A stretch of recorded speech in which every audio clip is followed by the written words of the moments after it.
thanks for checking out another clip on the web show. Awesome fun catching up with Tobie at the Broadbeach Jazz and Food Festival, which has become a yearly thing happening on the Gold Coast. That was the brochure there with Kate Sobrano singing and Tobie doing his demonstration. They block one of the main streets in Broadbeach and people gather around. On the weekend there's Tobie there with a big crowd checking it all out, and great fun, like I said, to catch up with him. He's got some awesome stuff on the go, and here's some stuff I found on YouTube about his restaurant. 15 was founded by Jamie Oliver in 2002 in London. His initial concept was that he opens a restaurant with a charity next to it, and the charity would take on about 16 to 20 young people each year between the ages of 16 and 24 and put them through an apprenticeship. So by the end of that, they'd have skills that would get them a job. The only reason that I do 15 is because you can take kids that have had things that you could never dream of happening, and at the end of the year, they're incredible. Yeah, so it's so cool, the platform that Jamie Oliver has created, and Tobie in Australia with the restaurant, with the idea, and really impacting people's lives, as you'll see from some of the responses here. I've sort of come to think, well, hey, let's get rid of that and let's get on board an awesome opportunity. Where's my next dollar going to come from? A real big change in my life that, yeah, I'd love to have that opportunity and that experience, and I'm very, willing to put in my all. I was a bit of a troublemaker and school was never my thing. Now through this, I know exactly where I want to go and what I want to do and where I want to be.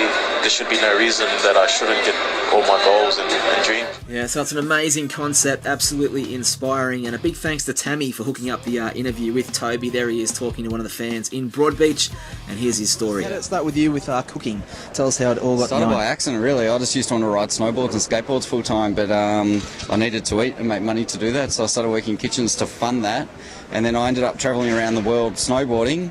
And cooking to fund that, really. And then after about 8 years, I sort of stopped and realised, I got all right at cooking on the side without even realising it. I was just doing it as a job. And then great apprenticeship. Yeah, it's pretty cool. But I did do an apprenticeship as well. But okay. And then I remember that particular day where I just sort of thought, actually, I really like cooking. And I didn't really think about it like that. And it was always about the snowboarding. I thought, I'm going to start really focusing on the cooking and doing that, and it's worked out, which is pretty good. What were some of the crazy stories in amongst all those travels? Like, was there any crazy moments where you're cooking and having an amazing time? Yeah, I've had lots of crazy stories. I mean, I worked in Switzerland, Italy, I've worked all over the place. So, I've had like $4 in my wallet and nowhere to live and stuff like that. But I guess I always had to cook to fund that travelling, which I just got addicted to travelling so much. But crazy stories, I guess, one of my crazy stories is I took a contract working in Lake Como in Italy, and for 6 months, and I got in there, I was sharing a room with an Italian waiter, and I could speak a little bit of Italian, he could speak a tiny bit of English. And when I was a young chef, I used to make this move, well, my head chef used to go like this, which would mean we're going to be really busy tonight. In Italy, it means something quite different. So for the first 3 or 4 months, I'd look at him every night and say, stasera, which means tonight, we're going to get busy. And he'd look at me and say, no, because he'd think I was implying something else.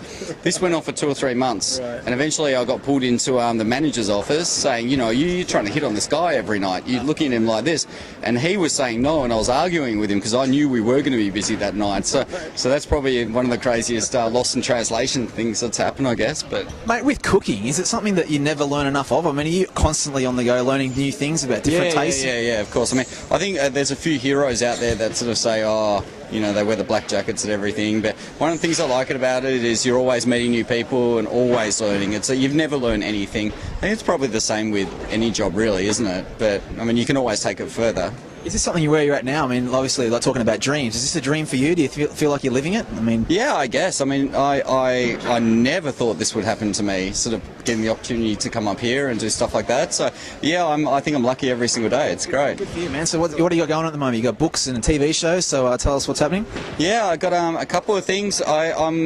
Well, I guess I'm always doing little bits of TV and stuff like that. I want to try and do a show on organics, which we're trying to get one off the ground at the moment, and that's really close to my heart. But I'm doing My Kitchen Rules as a judge this year, and I've got 15 restaurant, new book, I guess, coming out in October. I'm looking to do another. Yeah, lots of little bits and pieces, but it keeps me out of trouble. So, yeah, man. Last question is like advice you'd have for anyone out there, even if it's not to do with cooking, but chasing dreams. What would you say to someone about getting out there and having a crack? Yeah, you just got to believe in yourself and don't wander off from your original drive and just go for it. And just you need to have a picture of where you want to be and what you want to do and just go for that. So, good for you, mate. Great to meet you. Cool, you too. Thanks for your time.